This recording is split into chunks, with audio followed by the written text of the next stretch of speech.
listener, and welcome to Book 5, Chapter 8 of Bite-Sized Tales, the audio flash fiction podcast.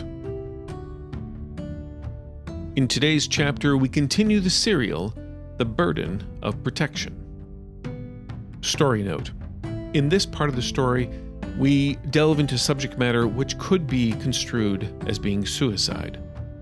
Reader discretion is advised.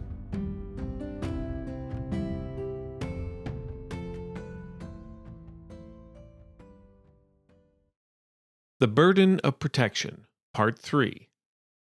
The Tower of the Fallen Paladin. Written and read by Chris Hussey. In Part 2, Garret and Phrixus began their journey together. Garret is a banished member of the Westdown family, a family charged with a sacred mission only they can accomplish, tending to a mystic portal to another place. Phrixus, an alchemist in the employ of the Westdown house, has been charged with helping complete the ritual. Both travelers are undertaking their mission under less than ideal circumstances. Before they can even truly begin, they must journey to a place known as the Tower of the Fallen Paladin, where the soul of a corrupted warrior now resides. Garret has been here once before and faced great temptation. As the pair hobbled their horses, their clothes grew even more soaked from the falling rain.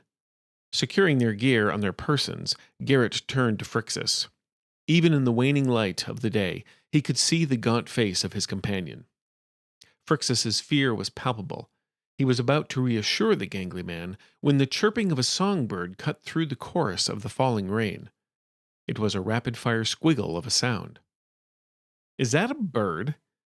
Phrixus's face lit up as he looked about, then suddenly whistled a response to the singular bird song, while holding up an arm and extended fingers.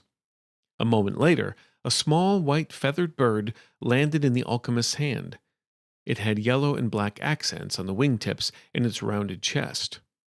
The tail feathers of the bird were the most interesting part. Split down the middle, the feathers gave the appearance of a pair of shears. "Hello, Ronan," Phrixus spoke softly as he brought the bird in close and gave it a small pet. "You have a bird?" Garret asked. "I do. Ronan, this is Garret. Garret, this is Ronan." Garret nodded to the bird, who chirped what Garret assumed was a greeting back to him. "He actually is one of Master Layden's birds, but he's taken a bit of a liking to me over the last year. I didn't realize he'd followed us out this far." Garret smiled as he lit their lamp. "It appears I do not have to say any words to help ease your fears. Ronan the Sheartail seems to have solved that problem quite handily." Ronan chirped in agreement. "Let's get inside. I do not enjoy being wet and clothed. Wet and naked is another matter entirely." Garret urged his companion forward. With the light leading the way, they pushed through the remaining brush towards the tower's entrance. It cleared 10 feet from the door in a perfect line that appeared to be the same distance all the way to the light's edge and beyond. The ground was dark and muddy. "Why does nothing grow in this portion, but moss and algae cling to the outer walls?" Phrixus asked to no one in particular, but Garret still answered, "I am honored that you think I would know such things." The thick wooden doors hung at broken angles, each with a failed hinge, leaving the remaining 2 to do all the work. There was a small gap between them, and Garret felt the cool breeze tinged with a moldy scent washing over his face. Thoughts of his previous, near-permanent visit stirred in his mind. Not 12 feet from the door's entrance, a gaping hole in the wall beckoned. Bricks and masonry splayed in the mud from the hole, almost completely buried, giving testament to how long this break had been present. Phrixus moved toward the hole in the wall. Garret whistled as he himself moved toward the door. "Why not just take the hole?" Phrixus questioned. Garret placed a hand on one of the doors. "Well, that would be rude. You don't enter a friend's house through their window, do you?" Phrixus moved toward the door. "But this spirit in here is anything but our friend." Garret pushed the heavy door up slightly and over just enough for them to enter. "We are about to collect the blood from this spirit. We very much want her to be our friend." The pair slipped through the narrow opening. The frantic pitter-patter of the rain instantly became a dull tapping, save for the 2 or 3 areas where small leaks dripped through. The circular room spanned no more than 25 feet across. This level was littered with broken and rotting wood, pieces of furniture long destroyed. Evidence of several campfires were also present, causing Garrett to grimace and let out a dissatisfied groan. The fools thought this place a sanctuary. Along the side curve, a ladder rested. It still appeared to be sound and sturdy as Phrixus gave it a solid shake. The ladder led to an open section to the level above. Though the timbers in the ceiling showed signs of rot, they appeared to still be stout enough. "It is far colder in here than it should be." Phrixus's voice started to take on a nervous edge. Ronan, now on the alchemist's shoulder, chirped in agreement. He flitted off and found a space on a support rafter and busied himself looking for bugs. The dead have a tendency to do that. Garrett brought his lantern around, giving the lower level a thorough shine as he continued. "Now, tell me, Phrixus, how will the ritual work here? When I was here last time, my blood was already prepared in the vial." Phrixus nodded as his hands once again turned towards the jewelry he wore, nervously playing with it to calm his rising anxiety. "Yes, if things had gone the way they intended, your sister, or you, would have given of your blood. From there, it is combined with several tinctures and other elements to prepare it." Phrixus swallowed. "Once we encounter the Fallen Paladin, the prepared vial would be mixed with the spirit's blood. Since we were not able to prepare everything beforehand, I will need to cut you, collect your blood, mix it, and collect the spirit's blood all at the same time, and then, of course, make sure the mix is correct." Garrett sighed, widening his eyes. "And you're sure your ingredients are ready, then?" "I think so." "That does not fill me with the greatest of confidence, my good alchemist." "This place is shaking my confidence," Phrixus shot back. He looked toward the ladder. "You have been here before and survived. What can we expect as we climb?" "Temptation," Garrett said flatly as he felt a warm trickle from his nose. It was bleeding again. "Of course it has to happen now," he thought to himself. "What do you mean?" Phrixus urged him on. Wiping the blood from above his lip, Garrett began. "Lenore Drock served the gods and enforced their will 3 generations ago. Even then, my family had their mission and worked hand in hand with the Holy Defender in keeping the portal closed. Back then, I am told, it was much simpler. But the forces of shadow and secrecy never abandoned their task. Despite her virtue, Lenore was human like the rest of us, and had secrets and events from her past which could have shaped a different future had she chosen them. The legend goes that as she rested in her tower, over the course of many nights, visions came to her. They showed her what her life could have been, painting a picture of an idyllic life of pleasure and happiness, as opposed to one of sacrifice, piety, and suffering." Phrixus frowned. "That seems a trifle unfair. I know many happy paladins." Garrett chuckled as he began to climb the ladder. "Of course it's unfair. When have you known sinister spirits to play honorably?" Pausing for a moment to check the strength of the ladder, Garrett continued, "The visions started as dreams first, but once they knew Lenore entertained these thoughts in the waking hours, they plagued her, endlessly. To the point, it is said, where Lenore saw visions of these lost lives for real. Eventually, on a rain-filled night such as this, she succumbed to those sights.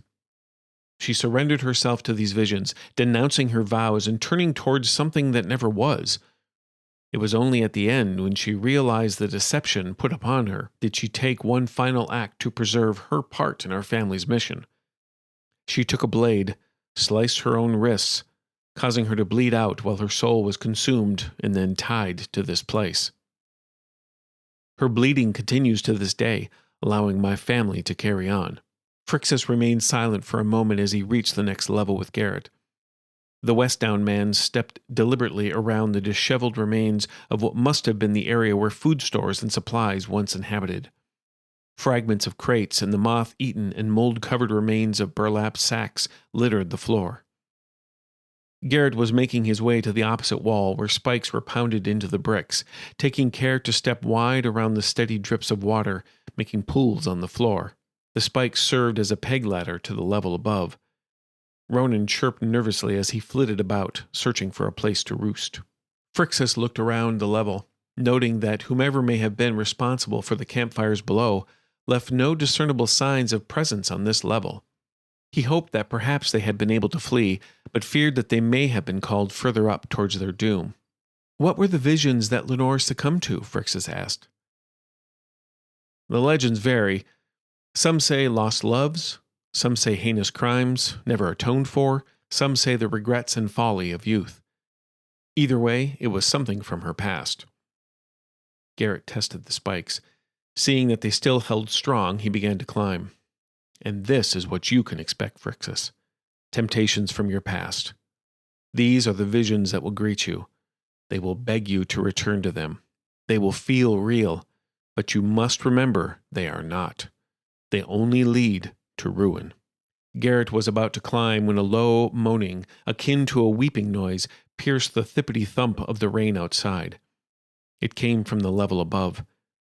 His face hardened as the stream of blood from his nose continued, this time with more intensity. "She is here," he said flatly. "I expected her to be in the topmost level because of the light that we saw. This is concerning." Garrett began to climb, taking a moment to look back towards Phrixus. "Steel your mind, my friend." The alchemist spun and massaged his jewelry at a frantic pace. "Oh no."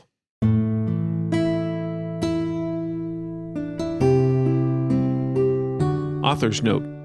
It's interesting when you set out to write a section of a story and suddenly the story decides to do what it wants. In this case, I had actually expected them to get to the top of the tower and go through the ritual in this part. But I realized as I was explaining some aspects of lore to the world that wasn't going to happen, and it was going to become a much longer story. So you make adjustments and you move the parts to where they need to go. So I guess we're going to find out what happens to them in the next part. Also, interestingly enough, as I look back on the character's background and information, there was a lot of elements in this part as well I expected to incorporate with Phrixus. But we're going to see that part in there as well. I hope that you're enjoying it. Thanks so much for listening, and we'll see you next time.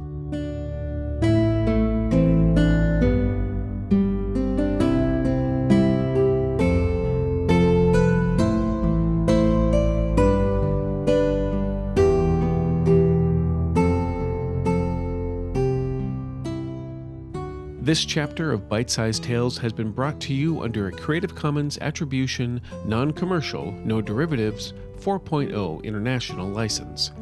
Intro and outro music is Fantasy Motion by Alexander Nakarada, provided under a Creative Commons 4.0 license. If you've enjoyed what you've heard today, we greatly appreciate reviews and recommendations to your friends.